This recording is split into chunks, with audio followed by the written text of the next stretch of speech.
Welcome to Your College-Bound Kid, a podcast for parents, college counselors, students, and anyone who wants a weekly deep dive into the world of college admissions.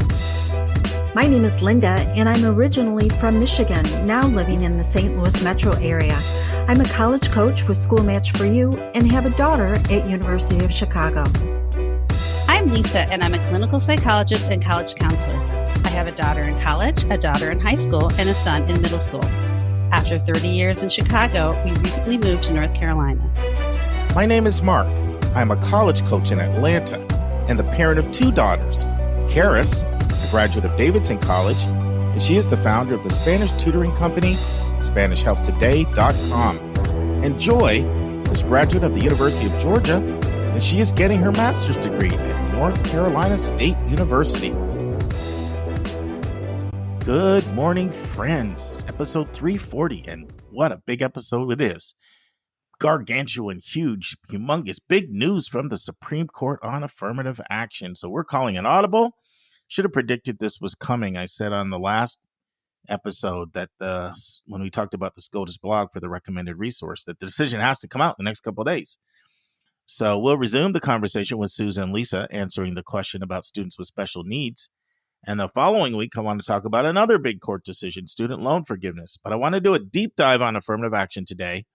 And it's probably going to be longer than I normally go because I'm going to try to be very thorough. And then we'll also have part 2 of Dr. Lisa Ruff interviewing Dr. Irena Smith about Dr. Irena Smith's book, The Golden Ticket, A Life in College Admissions Essays. But let's dive right in. And so let me share a little outline for you of what I want to cover today. So first, I want to share the history of affirmative action. So we've covered that, but it was about 3 years ago, and we have new listeners all the time, and not everybody goes back and listens to the back catalog. So I want to talk about the history of affirmative action. After we talk about the history of affirmative action, and we'll be pretty thorough there, you can expect a pretty deep dive on that. Next, I want to transition and talk about the details of this recent Supreme Court decision. So that'll be next. And then after that, I want to talk about what our college is going to do when it comes to racial diversity. And I'll share my thoughts on that. And then finally, I'm just going to share my opinion of the decision because I've probably had 15 people either text or email me and ask me either to address on the podcast or they've asked me just to respond to them right away. What do you think? And so I'm going to editorialize for the fourth part. But we'll start in with the history of affirmative action. So first of all, what is affirmative action? Affirmative action are policies and practices designed to promote opportunities for members of historically underrepresented groups.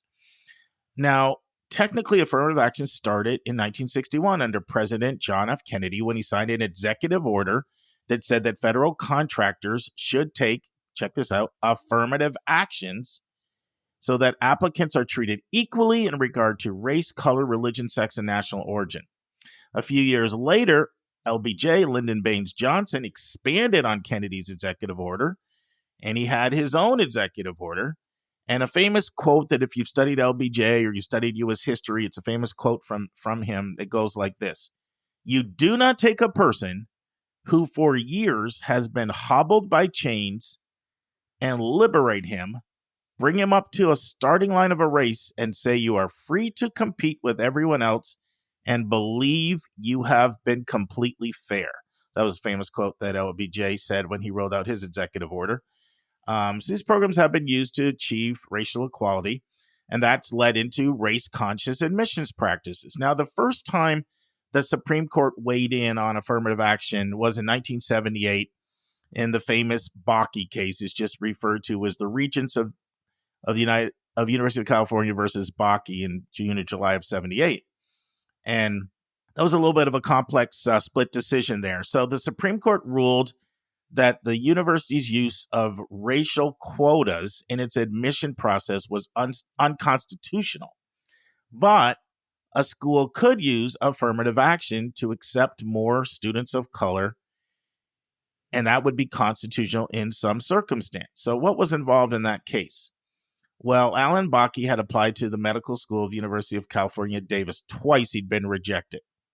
And at the time, UC Davis was saving 16 out of every 100 seats for non-whites.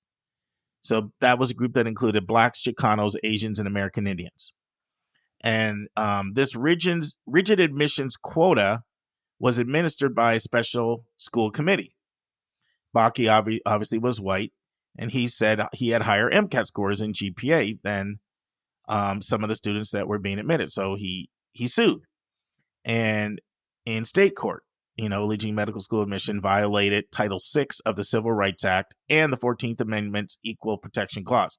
Well, the California Supreme Court agreed, said that the quota system discriminated against racial groups and hold it that no one applicant may be rejected because of their race in favor of another one. So what happened was UC Davis ended up appealing, and it went all the way to the Supreme Court, and they reviewed it. It ended up being a 5-4 decision, and it was really tense. They didn't know which way it was going to go, but Justice Powell provided the key swing vote saying that you couldn't have a quota system like that. However, at the same time, the court also ruled that it was legitimate and a substantial interest in eliminating the disabling effects of discrimination. And so as long as race was, this is an important phrase you'll hear come up a lot in affirmative action, one factor amongst many in assessing an applicant, and it wasn't a preclusion, then it was admissible. And Powell sided with that. So both of these ended up being very close decisions. So basically, affirmative action was upheld. And it wasn't challenged again for 25 years. So you go from 1978 all the way to 25 years later to 2003. And then two landmark cases happened in 23, both involving the University of Michigan. So the first is Gratz versus Bollinger. And Bollinger is president of University of Michigan. And so he's involved in both. So the Gratz against Bollinger is the undergraduate case. And here, the University of Michigan was giving 20 points to students of color. So the way their system worked was University of Michigan had a 150-point scale they used to rank applicants. And if you got to 100 or higher, you had guaranteed admissions. And so they were giving underrepresented groups, which they defined as African Americans, Hispanics, and Native Americans, an automatic 20-point bonus toward admission. And that was ruled unconstitutional in a 6-3 decision under the Rehnquist court. He wrote the verbal opinion. And he said it did not allow for individual consideration of each applicant. Well, at the same time, that same year, 2003, 25 years after Bard-Mackie, there was another suit, Grutter versus Bollinger. So Bollinger, he knows what it's like to be in the middle of this affirmative action stuff. He's president of Michigan at the time. And here, race was approved to be used as one factor in a holistic reading. They said that the diversity was a compelling interest for a school, and it did not hurt non-minority applicants. So affirmative action was upheld, but we got rid of quotas, and we got rid of explicit point system, where you got bonus points just based on race. Now, fast forward 13 years later, you have Fisher versus the University of Texas. So this is now the fourth big case. And here you have Abigail Fisher, Caucasian female. She applied for undergraduate admission at the University of Texas back in 2008. And so let me take a step back. So University of Texas, for quite some time now, has had a plan where if you're in the top 10% of your class, you're automatically admitted. Now, changed it now to 6%, but it was top 10% all the way back in 2008. So Fisher was not in the top 10%. You said, well, then she's not admitted. Well, they've always reserved some spots for people that were not in the top 10%. And what they've said is if you were not in the top 10%, they could use other factors rather than just this automatic admission to see who gets those final spots. And some of the factors that University of Texas used were talents, leadership qualities, family circumstances, and race. So Fisher argued that she had a 3.59 GPA, top 12% of her class, and an 1180 on the SAT. She was a student at Stephen F. Austin High School.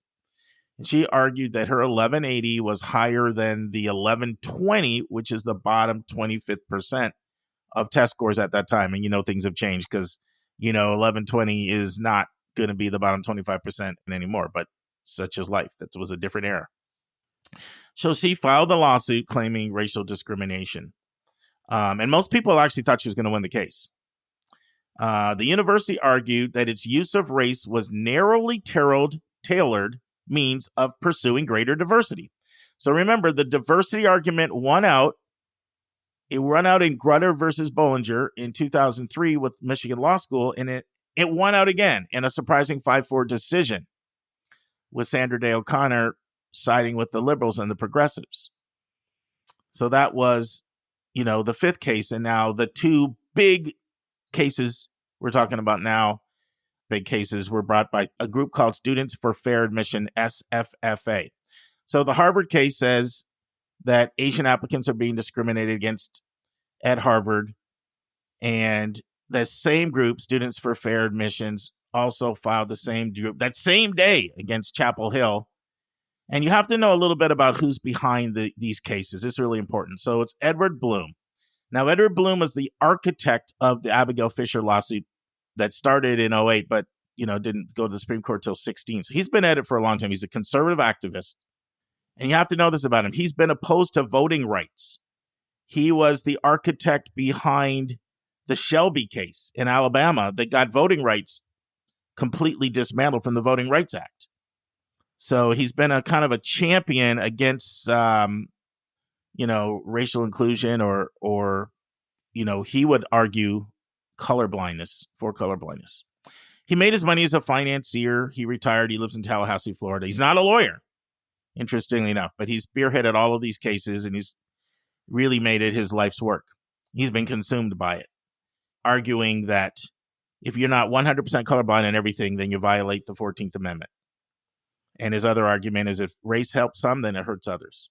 So these are not new arguments that Bloom brought and SFFA brought, other than it's a little twist saying that Asians are the ones who are being hurt.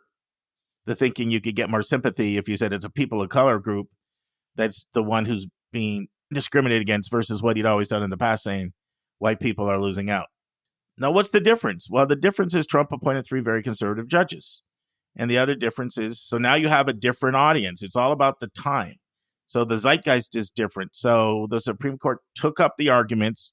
We've said on this podcast, as soon as they took them up, we knew it was going to be really, really bad news. And if you heard the oral arguments, you could just see where the justices were going. So no surprise. So the decisions went completely down ideological lines. 6-2 in the Harvard case. And that's only because Ketanji Brown Jackson was formerly on Harvard's board, so she voluntarily recused herself. So you had the 5 men plus Amy Coney Barrett all ruling in favor of SFFA. And you had the 3 ladies, Elena Kagan, Sada Meir, and Ketanji Brown Jackson, all vehemently and passionately offering their rebuttal that they disagreed with the decision.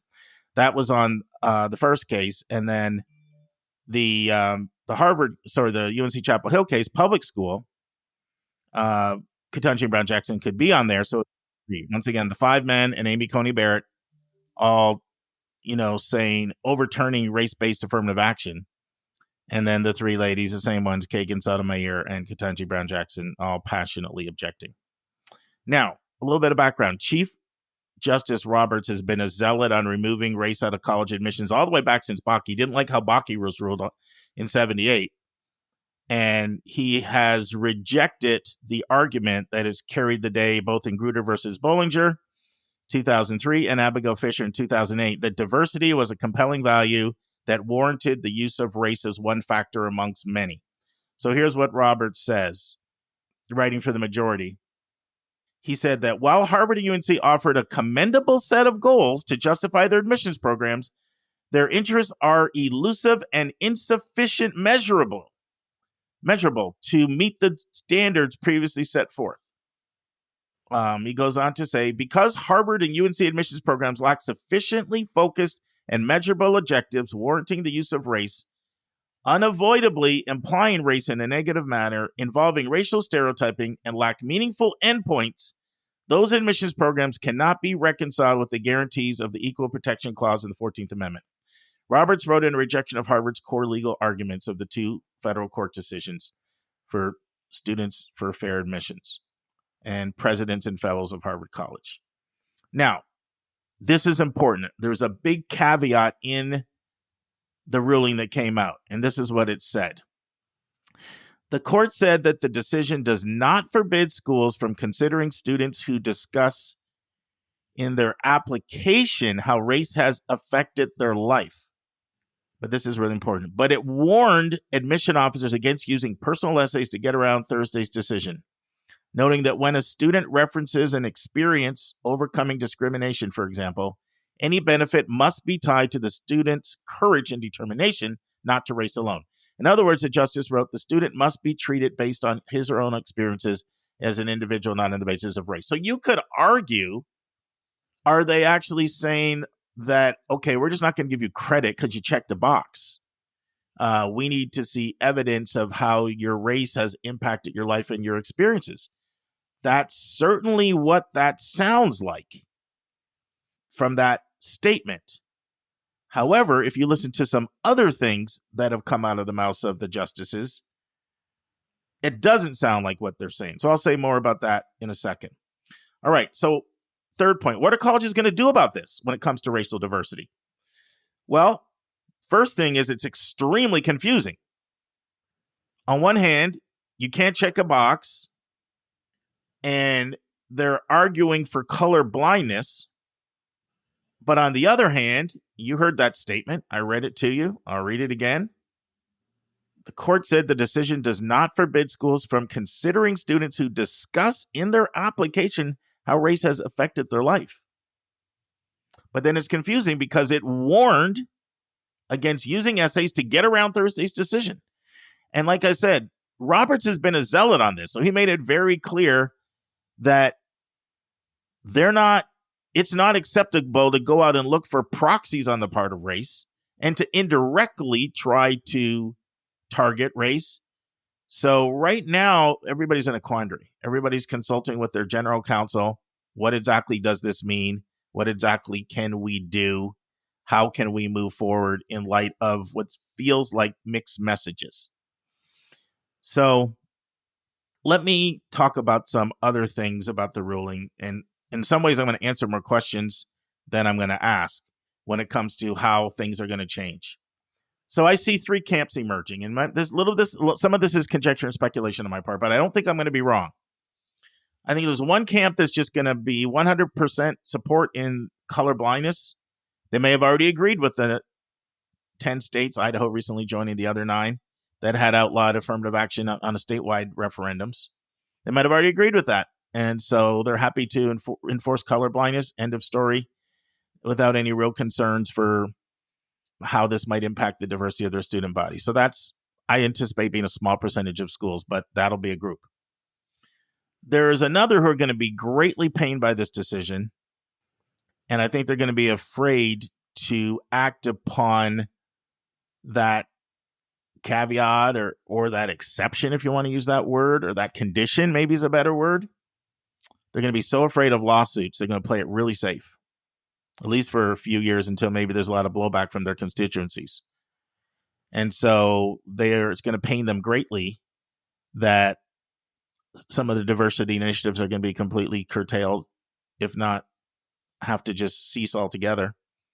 But the fear of the lawsuit is going to keep them from doing anything. And don't get me wrong, there will be more lawsuits. There's no doubt in my mind. I'll say a little bit more about that later. Now the third group, and this is where it's going to get complicated.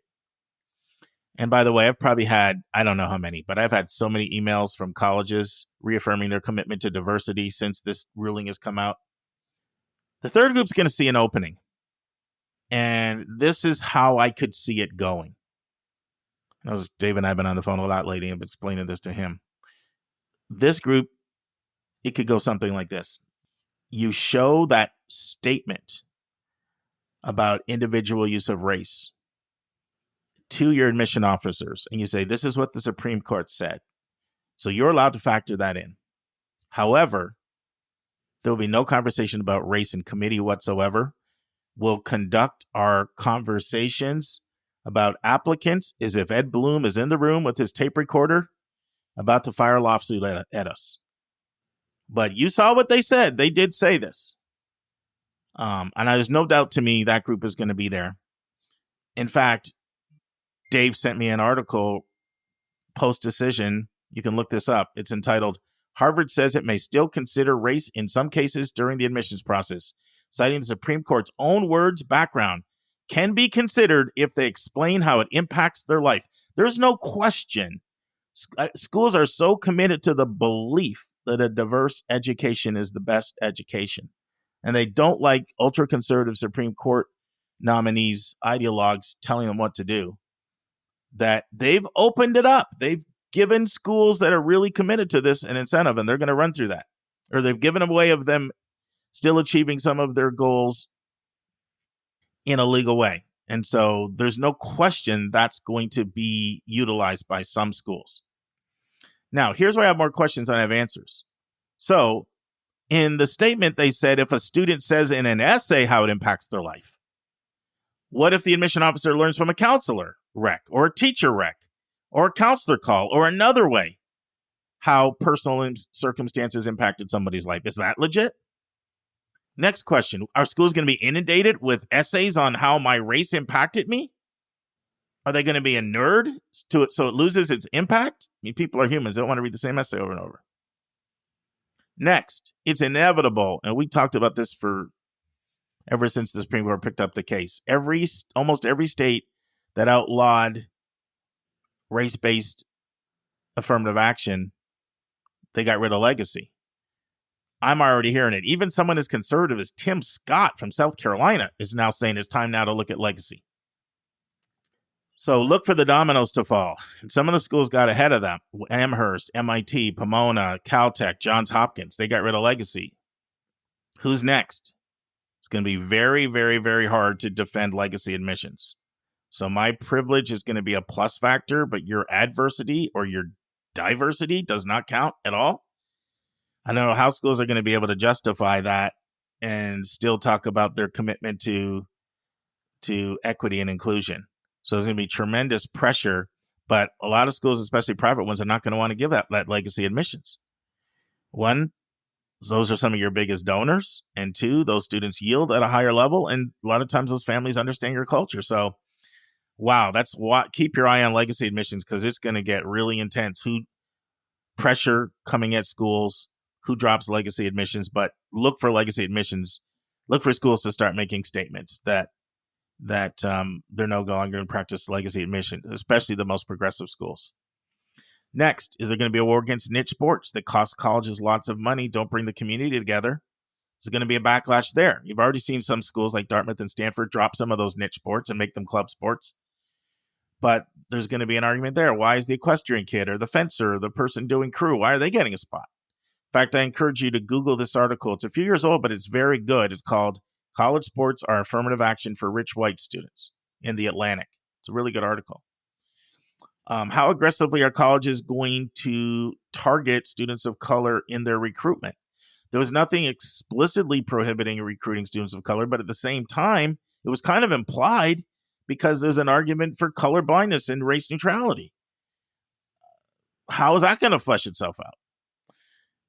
Will there be more legal challenges for taking affirmative action in different directions, like fly-in programs, summer programs that target diversity? Watch that space. All right. I'm going to share my thoughts on the decision. And you guys know, if you're regular listeners, I don't bite my tongue. I tell it like it is. I call balls and strikes. But if you don't want to hear something progressive, you might want to skip this. I have very strong thoughts on this. These are quite progressive.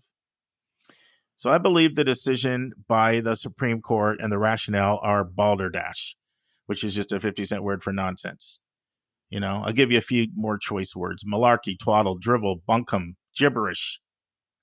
Hey, my parents taught me not to swear. They said swearing's not professional, so I have to have adjectives that are the equivalent of most people that would just say BS. But why do I say this?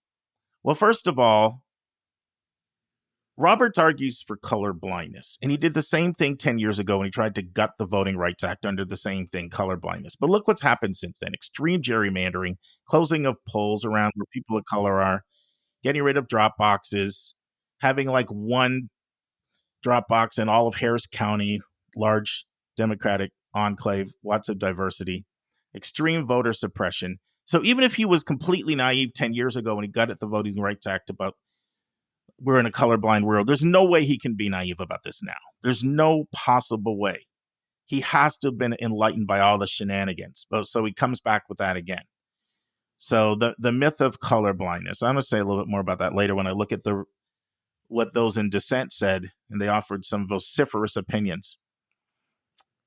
Secondly, look at what Leonard Leo's done, the billionaire who courts conservative judges for the Supreme Court, whining and dining, setting up connections for Alito and Thomas, who don't even report gifts over $100,000 with no consequence. It feels like the Supreme Court is just working to protect the interests of the rich and the powerful. It pains me to say this, but look at the refusal to take up dark money. Look how they ruled on Citizens United case. It's just really hard not to come to that conclusion.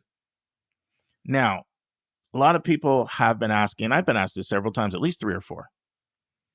How is this going to impact Asians? You see a whole lot. I got asked it yesterday from a student in California. Again, I got asked it about 4 or 5 days ago from another family from the greater DC area. How's this going to impact Asians? Well, I think that Asians got exploited here. And most Asians that I talk to know that, to follow this. So they were set up to make it look at the Asians, they're being taken advantage of. It's not about that. And I can tell you, these schools, I'm talking about particularly the private, highly selective schools, they are not interested in being more than 50% Asian. They're not. And you'll see them attempt to stop that. Why do I say that? Well, look at the history. Look what happened when Jews started growing and growing. Look what happened. They started having to have a photo. They started to have to report their height. The whole introduction of holistic admissions. The whole introduction was designed so that you wouldn't take these high-achieving Jews and you could pick other white Anglo-Saxon Protestants over them. And even legacy admissions was introduced as a way to make sure that not too many Jews were getting spots. So we have a history here. I was having a conversation with an Asian attorney in the Mid-Atlantic recently about this, and she said, we're going to get screwed. Because she could see it. It's as obvious. This is not something to help Asians. Something to use Asians to try to, this is all part of a wider zeitgeist and context that we're in now of white grievance. And you see it in the stuff DeSantis is spewing. He's literally running on that, ending diversity and inclusion programs. It's all part of that. And that's the cultural, milieu that we're in. And that's why this stuff is landing. By the way, very, very dangerous talks already coming out from Ed Bloom about moving on to take on other things. Is all part of, it's under the context of colorblindness, but he's a zealot to dismantle anything to do with equality. So what else do I see being under attack? Look for diversity in the media to be under attack. Look for diversity in boardrooms. Look for diversity in corporate America. Look for diversity in government contracts. I think it's inevitable you're going to see lawsuits there because this never really was about fairness or colorblindness. It's about a war against diversity rooted in white grievance, rooted in who actually has value in society. Do you notice they never go after the fencing and the crew and the equestrian or go after legacy or go after that? Why do they not go after that in their attempts for fairness? It's not accidental. Now, if you think I'm way out there on this, I want you to hear what Lee Bollinger, president of Michigan at the time, no one has been more ensconced in affirmative action cases than him. He had 2 major cases brought against him in 2003. And he just recently, last week, stepped down from being the president at Columbia. And this is what Bollinger had to say about the decision. He said, the opinion is a thorough rejection of the decision in Grutter, Bollinger said. Even though the court doesn't overrule Grutter explicitly, I think it does so implicitly. It's saying to American universities, we no longer trust you to handle race and ethnicity in ways that are consistent with the Constitution, even though we set up this system with you. Now we're saying we don't trust you to do it anymore. Now, this is the key thing I want you to hear that Bollinger says. Bollinger says the effects of the ruling on diversity for campuses across the United States will be tragic, very, very serious. He said universities will comply with the ruling even as they scramble to figure out how to mitigate what they believe will be a sharp drop-off in enrollment of underrepresented Black and Latino students.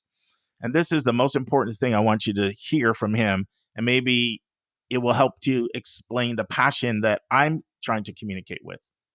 The impacts will reverberate beyond campuses, he predicted, to the newsrooms, corporations, and other entities that strive for racial diversity. This is the powerful line from him. This is now a declaration that the civil rights era is over. I'm going to repeat that. This is now a declaration that the civil rights era is over, Bollinger said. And that's a profound American issue, not just higher ed. Also insulting is the fact that they did a carve-out for the service academies. So the service academies can continue to use diversity. Why? Well, as Ketanji Brown Jackson said, so it's okay for people of color to be in the bunker but not in the boardroom? More rich and powerful white people care more about getting into Harvard, Princeton, Yale, UNC, Michigan, or Texas than going to the Coast Guard Academy. I'm going to briefly share a couple personal stories why I feel so strongly about this. And I have other stories that are way, way, way more personal, but they're a little painful, and I don't want to share them because they're painful. But I'll share two that I can share really quickly. I was living in Dallas, Texas in the 90s, and after church, I was always a store I used to go by, and I went by there, and the door was locked, so I knocked on the window. And I was trying to lip sync to the person. I said, "Are you guys open?" Within a minute, 6 police cars just swarm up on me. Okay? And, who's kidding who? I'm a Black guy knocking on a door. That freaked people out. Here's another story. This is about 8 years ago. I'm driving to a doctor appointment, and I'm just driving down Tyrone Road. It's a road here in Fayette County. You can go 35 miles an hour, and I'm staying about, 50 feet maybe behind a car in front of me. All of a sudden, a cop pulls me over. I don't understand why you pulled me over. Like, why'd you pull me over? He says, I've clocked you going 59 in a 35 mile zone. I'm not going 59. Are you kidding me? Are you kidding me? I'm just going the speed limit. I said, I'm just following right behind the guy in front of me, staying behind him. I said, I've clocked him at 55. I've clocked you at 59. I'm pulling you over. Now, on the ticket, remember, 59 in a 35 mile speed limit is 24 miles over the speed limit. This ticket, it says 11 to 17 miles over, one price, 18 to 23 over, another price. He has me right in the third zone, which was 24 to 35. So massively huge ticket I get. I call my doctor and talk to the receptionist. Hey, this guy's pulled me over a ticket. I'm going to be late for my doctor's appointment. As soon as I pull up, the white receptionist says, what street were you on? I tell him. She says, you know what that is, right? That's driving as a person of color. He said, the doctor, who is Indian, has been stopped in that area so many times. He's tried going to court and you fight and you lose. So he just pays the fine.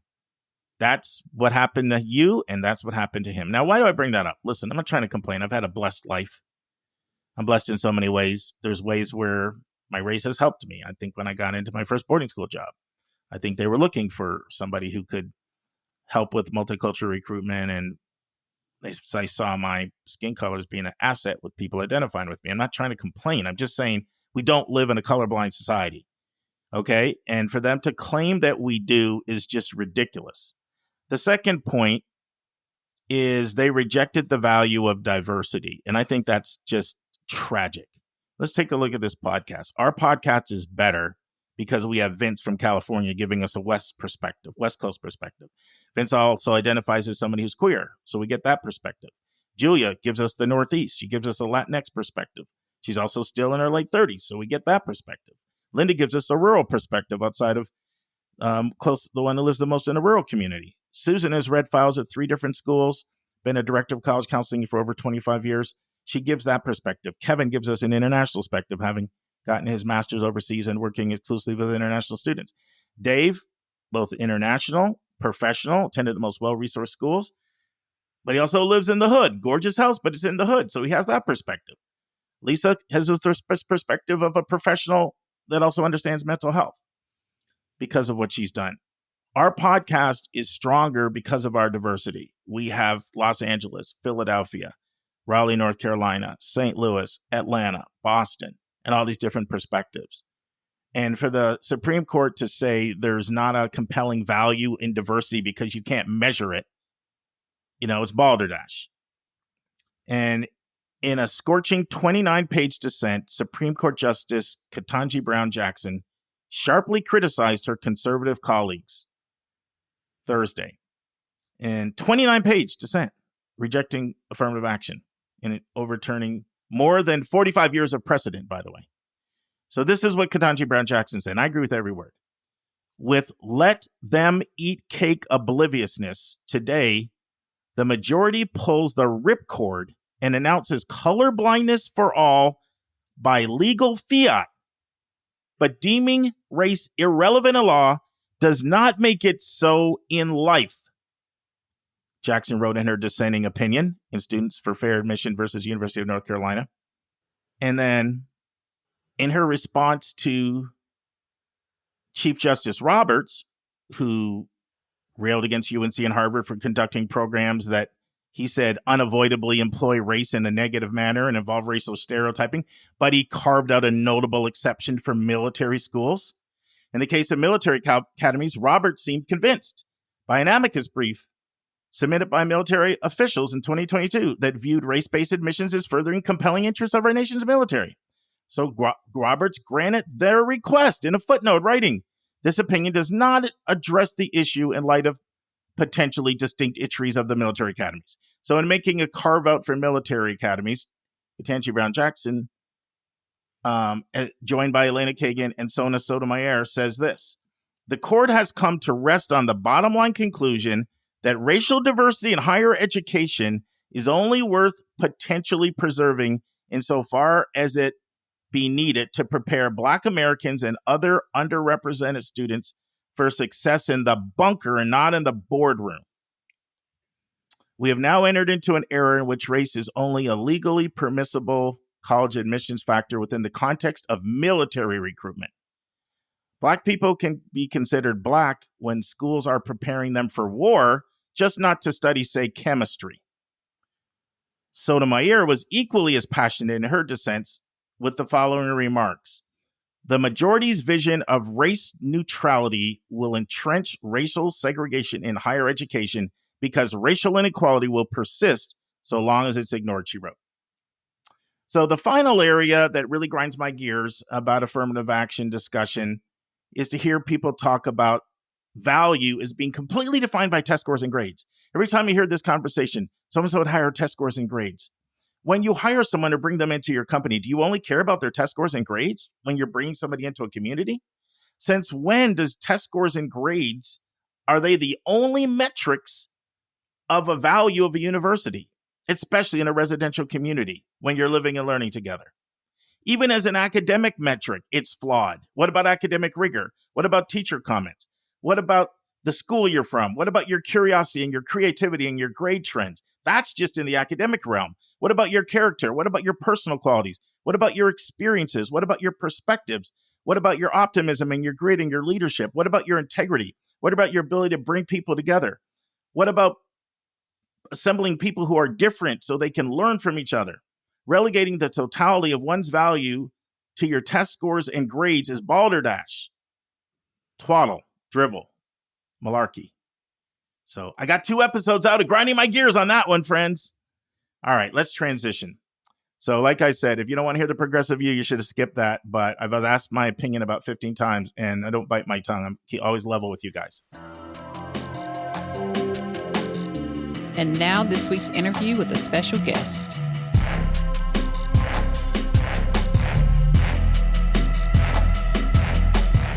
Friends, if you missed part 1 of Lisa's interview with Dr. Irena Smith, we hope you'll go back and listen to that.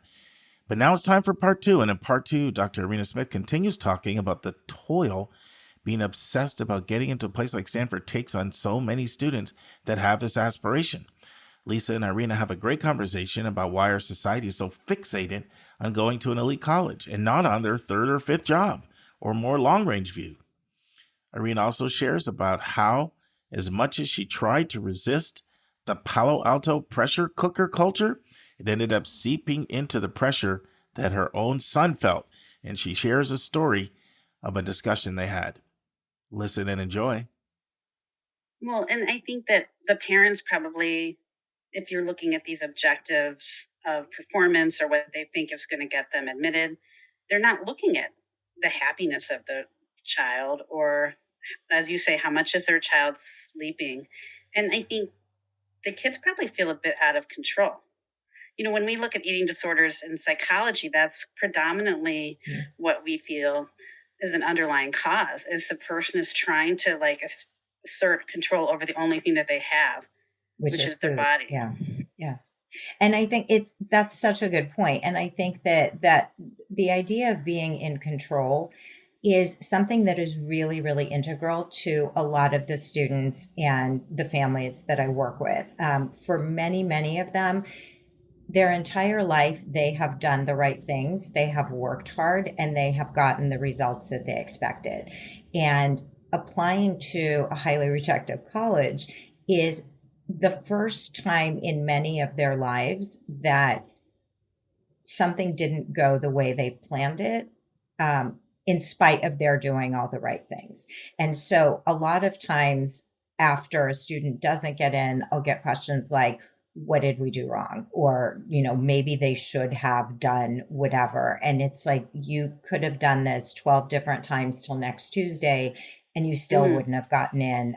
Or maybe you would have gotten in if your application came up on a different day in a different context, and you were not being read next to somebody who, runs their family farm because they have a disabled dad and, the mom works at the local Walmart.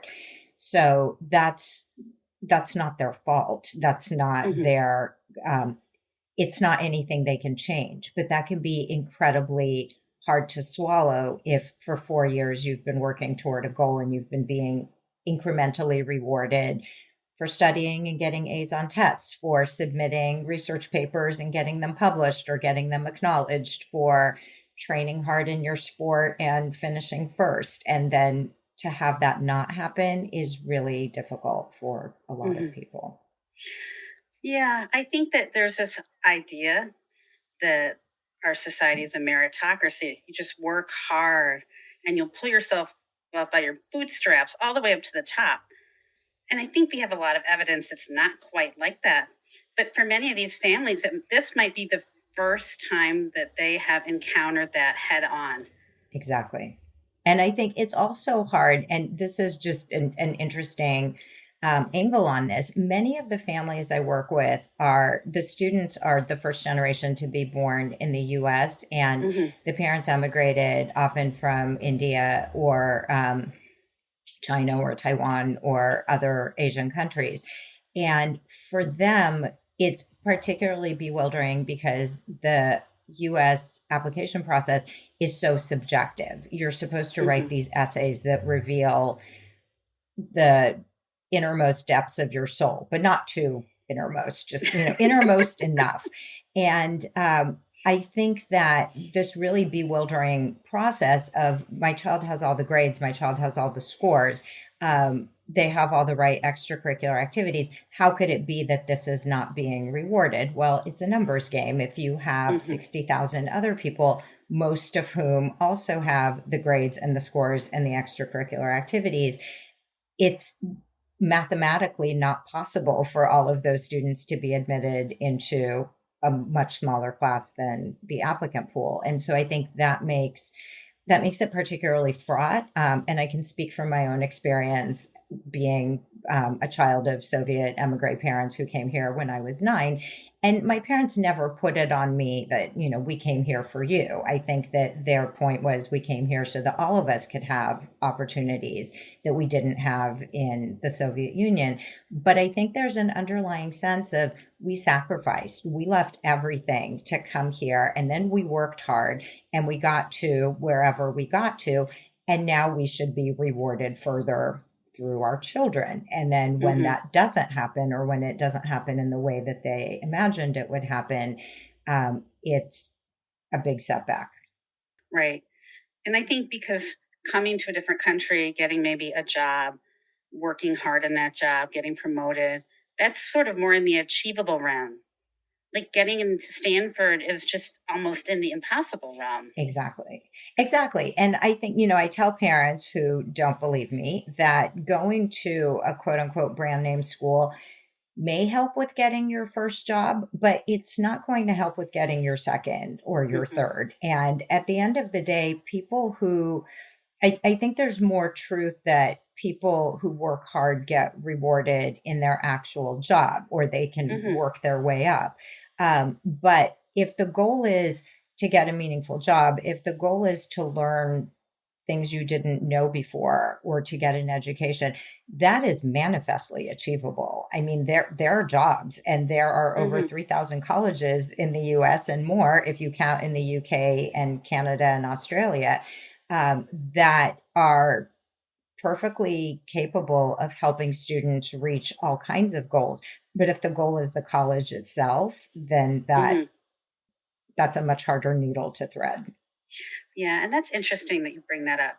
Because why do you think it is that people are just focusing on the college itself and not the marathon, not the third job or the fifth job? That is a great question. And I think that somebody needs to write a book about the college itself, or that focus on the college itself.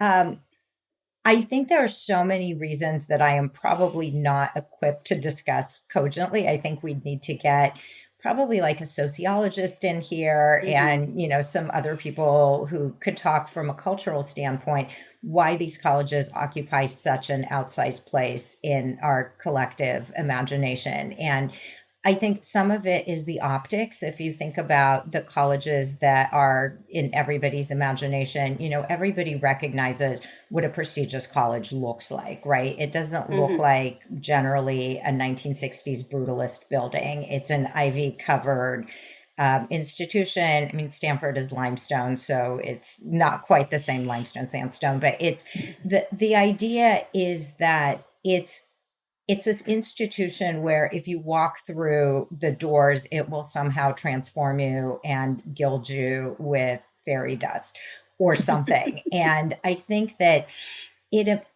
it's a really, I guess I would describe it as an emotional pull, at least as what I've seen. And again, I'm a student of literature, so I'm probably better equipped to talk about it from a literary point of view, about people who become obsessive about things, or the significance of symbols and objects and thematic sort of recurrences. And I think that these colleges embody this mystique for people, that they're a synecdoche for when you say Stanford or when you say Harvard or when you say Yale, it's a synecdoche for successful, smart, unconventional, rarefied, just all these things that I guess you don't say, or you don't get when you say, I go to Santa Clara University, or I go to Bucknell, or I go to wherever. People will be like, oh, great. But I think the expectation is that when you say, I go to Harvard, the great irony, of course, is that people who go to Harvard often say I went to school in Boston, which I always laugh about. And I have a friend, just as a quick aside, I have a friend who is a little bit of a contrarian. And so when he meets people who say with fake modesty, oh, I go to school, or I went to school in Boston, he goes, oh, Northeastern. And then they get really mad. Because it's like, well, that is a school in Boston, right? There are many other, and actually Harvard is in Cambridge, technically. So, but I think that people feel like there's going to be this moment of mental genuflection where people are going to be like, oh, this person went to Harvard, therefore, ... And I think that the universities are partly to blame for perpetuating that mystique. And I think that, that Stanford is, if you think about it, Stanford is a pretty new kid on this block. It's always been the Ivies, as sort of the hallowed, revered American institution. And then Stanford is a fairly new arrival as of the late 19th century.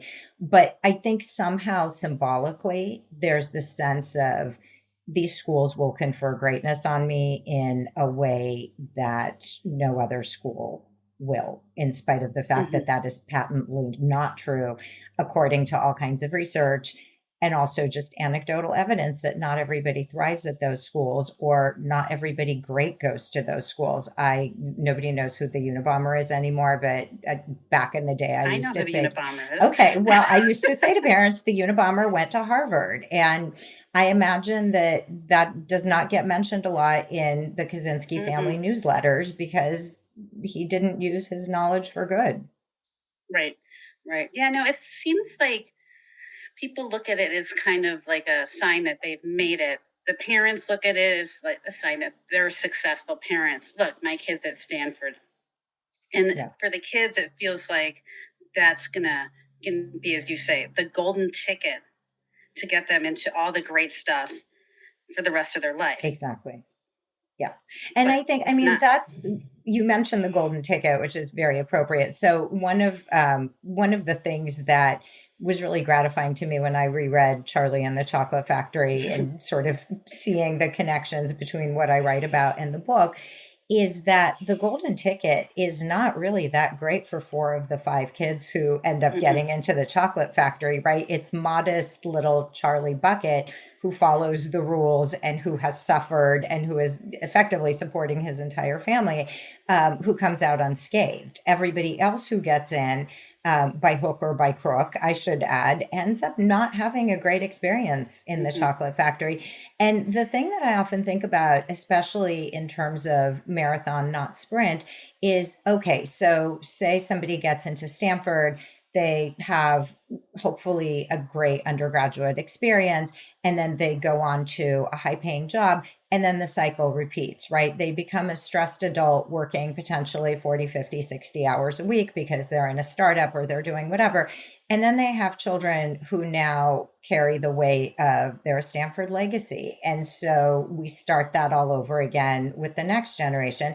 And meanwhile, we have global warming, we have conflict, we have political rivalries. And I feel like that really pales in comparison against the fact that the world is really crumbling right now in front of us. And so I feel like to have that as the goal is not only short-sighted, but essentially you're saddling your kid by putting that expectation on them with generational, okay, now presumably they're going to saddle their own children with that. And even if they're not, their children will feel saddled by it. Right. Because if that's how the parents feel, and most children just statistically cannot live up to that, then they feel like failures, even though they're amazingly successful kids. Yeah, that's hard. You have had some different experiences with your own kids. I did. And I was wondering if you could talk about the perspective that's given you about college admissions. And I think you alluded to it a little bit with like the reality check that hey, the world is not looking so great. Maybe getting into this college is not the biggest deal. Right. Maybe we could figure out a way to ameliorate the damage that keeps accumulating. My own experience raising children in this area was very, very different. And I've only recently reached the point where I'm starting to be able to see it as my own, I think, very needed education and growth as a parent, and also as something that now influences how I think about college admissions. Probably my biggest reality check as far as what was happening at my house and what I was dealing with came, I think, my last year of reading applications at Stanford. And when I was there, I don't know if they do this anymore because this was more than a decade ago or about a decade ago. We took turns being, it was called OD, Officer of the Day, where your job was not only to do whatever you were doing, but also to be available by phone if people walked in with questions and, just kind of be on call. And it so happened that my Officer of the Day fell on, I think, a couple of days after admissions decisions were released in the spring. And I got a call from an alumna who was devastated because her daughter was deferred from early action, and then not admitted in regular review. And she was crying and clearly very distraught, and said, among other things, "You've absolutely ruined my daughter's life. She worked so hard. She was so capable." And then she said, sobbing, and this is the part that killed me, "And now she has to go to UCLA." And God. I just sat there with the receiver and thought, oh, dear God, I have a child in kindergarten currently who is loudly saying everything that occurs to him in public places in ways that are not really necessarily conducive to public peace, and getting called to school on a regular basis for various things and mischief that he had been up to. And you are telling me that your daughter's life is ruined because she has to go to UCLA, where incidentally I went to school. I thought all those things in my head, but I did not say them. And I tried to sympathize with her. But I remember thinking, wow, I am having a very different parenting experience right now, where, if my son got into UCLA, which was not actually a goal of mine, but I would be so over the moon. And he did end up getting into a college that was a great fit for him. And he had a great experience. And we were ridiculously proud of him because within what was possible for him, particularly what we thought was possible for him when he was diagnosed, that was an enormous win, that he was able to live independently, to take classes, to graduate, to do essentially neurotypical things. And so to have that disconnect of parents who felt devastated because their child got an A- on an exam, or their child didn't get into Stanford and only got into UCLA, or only got into University of Michigan, was both. I know it was both. Sorry, I just face planted. Yeah, it was both hard, but it was also funny to me because it was all these things that I couldn't say out loud. And I remember thinking, my grandmother used to say in Russian, "You should have such problems," like whenever I would complain about something petty. And so I got used to just quietly repeating that to my head. In my head is, this is not a terrible thing. Did you ever say anything about that to anyone? No. And I think that, it's funny because the book is obviously a very public way of saying all of that. And in fact, there's a passage in it where I talk about fantasizing, saying to parents, "You think you have problems, really?" And I didn't, because I don't think it's useful. And I think that in many ways, I have more in common with those parents that I would like to admit, just in a different way, because I think that we approached our children, my husband and I, not necessarily through the viewpoint of you have to go to Stanford or you have to go wherever we went to school. But we did approach them with this, now I realize, really unhealthy way of you have to live up to your potential. And we get to say what that potential is. And I remember our middle son said that to us once, and it broke my heart. He said, "You keep saying I'm not living up to my potential, and it's making me feel really bad because it means that basically I'm lazy and stupid." And it occurred to me in that moment that who am I to say what his potential is? Or, because in my potential, it was you get better grades, you go to college, you do well in college, you graduate, and then whatever. And his potential was not that at the time, or maybe not even, I don't even know honestly why we use the word potential, because if it's externalized, it's somebody else's idea of what you can or should do. And I think that allowing my kids to be more self-driven, within reason, obviously, about what they wanted to do has been much healthier for all of us. And so I try to focus on that when I talk to parents, and not play competitive, hey, I have the more difficult, road that I'm walking, because nobody wants to hear that when they're stressed about their kids. And, I've learned the hard way that one of the worst things you can tell people when they're upset or grieving is, at least it's not whatever. It's like they don't care at least what, they care about their own pain and sadness right now. And so I try to just kind of sit with them and acknowledge that, yes, they're feeling frustrated, anxious, sad, whatever, and that this too shall pass. But I have not, except for in writing the book, ever said, well, I have this at my house. Mm-hmm.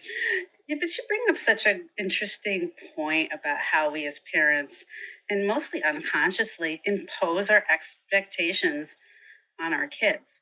So, I was like a OCD student, I would say, and my oldest daughter is definitely not, and it drives me nuts. Yeah. But on the other hand, she has a right to get a B+, or, not to go to class if she doesn't feel like it. But whereas to me, it's like, that is the worst thing you could ever do. Why are you ruining your life? Of course it's not. Yeah. Of course it's not the worst thing you could ever do. There's so many worse things she could do. Yeah. And it's just hard to kind of keep that in perspective. Yeah. Yeah. And I think one of the things that I've realized is that, yes, to reproduce means to create mini yous, but not really, because children are so different from their parents. And I think to expect or to want children to want the same things, to do the same things is terrible for everybody. I think because as parents, you're always going to be frustrated that your child is not doing what you think they should be doing. As the child, you are always going to feel inadequate or lacking. I think that all three of our kids are very, very different from us. But that's once I think we've let go of the why aren't they like this thinking, it's been a lot of fun to discover what they are like and to see glimmers of ourselves or other members of our family in that, but in their own way. So, right. It has to come organically from them. This is one of my favorite lines in the book. The students I've seen get into Stanford are usually too busy being extraordinary to care whether or not they get into Stanford. So, what should students and parents be focusing on instead? That is a really, really good question. And the best analogy I can come up with is if you think of Stanford as a person, and your goal in life is to make that person fall in love with you, walk that analogy through, right? It's immediately going to start bordering on creepy. You can't make people fall in love with you, right? You are going to act in cringy ways, do and say embarrassing things, follow that person around with your, moony eyes and try to do whatever you can do to get noticed. And the result will be that they will probably go to homecoming or the prom with somebody else if this is like a John Hughes movie.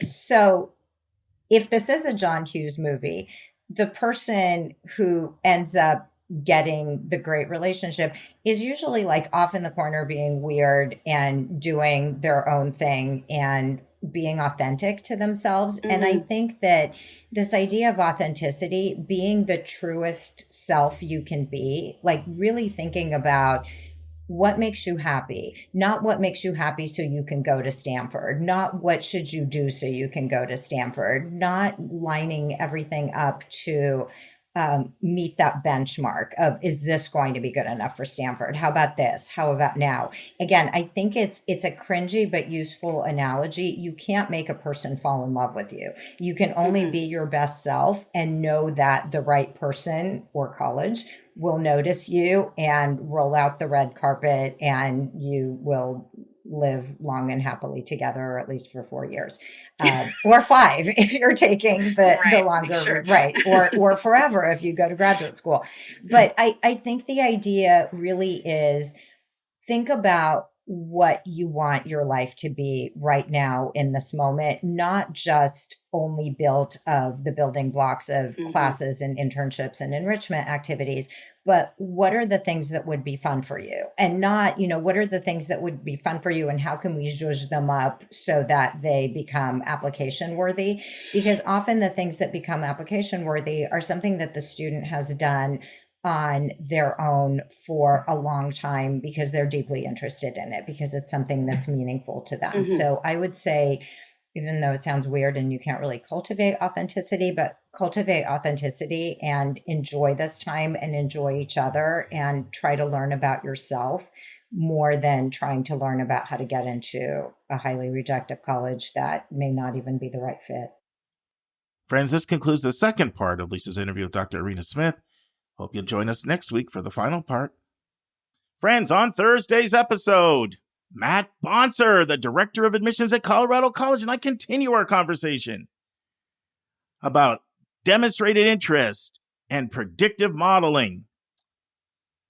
Question from Kristen from California, and she wants to know, how can my student find a liberal arts college that is not intolerant to her center-right political beliefs? Very important question, and Lisa and I take it up. A brand new interview I did with Akil Bello, and we look at tough questions about test scores, and it's a 4-parter. And I'll tell you, you think I didn't bite my tongue now? Akil Bello doesn't bite his tongue in that interview. And for our spotlight, Lisa tells us about her trip to McGill in Montreal as we go international for our college spotlight. And friends, I told you last week that I was going to take the next 10 episodes and give you one of my favorite college admissions quotes. So I want to honor that. This is week 2 doing that. I close with a quote from Frank Bruni. Here's what he says. And this is from his book. You know, I like this book, Where You'll Go is Not Who You'll Be. For too many parents and their children, getting into a highly selective school isn't just another challenge, just another goal. A yes or no from Amherst or Dartmouth or Duke or Northwestern is seen as the conclusive measure of a young person's worth. A binding verdict on the life he or she has led up to that point. An incontestable harbinger of the success or disappointments to come. Winner or loser, this is when the judgment is made. This is the great, brutal culling. And then this is what I love about the quote from Bruni. What madness and what nonsense. See you on Thursday, friends. And that's our show. A big thank you to you, our listeners, for tuning in this week. If you find this podcast helpful, please follow us and you'll get every single episode as soon as it is released. If you're interested, there are a few ways you can really support our podcast. You can click the share button and send it to your friends and acquaintances. You can help us pay our staff and our expenses by donating on our website. You can write a review for us on Apple or Spotify. I'm the producer of the podcast, but we have a fantastic team of 15. Shout out to our co-host, Dr. Lisa Ruff, Dr. David Williams, Linda Depker, Susan Tree, Vince Garcia, and Julia Esquivel. And to our substitute co-host, Sylvia Borgo. Our sensational sound engineer is Nemanja Matvich. Our amazing music is from Victor Allen Weeks. Marketing designs are from Kimberly Blass. Lily Parikh manages our Instagram. Our image editor is Talha Khan. Joyce Ducker does our website episode updates. And our webmaster is Stelianos Dimitriou. And if you want to have a coaching session with Lisa, Linda, or me, just text me at 404-664-4340. If you have a question you want us to answer, or if you have a recommended resource or article you think we should discuss, just send it to questions@yourcollegeboundkid.com. Our favorite method is for you to record your own voice at speakpipe.com/YCBK. By the way, check out our website, where you'll find lots of content that is not on any podcast app. Our website is yourcollegeboundkid.com.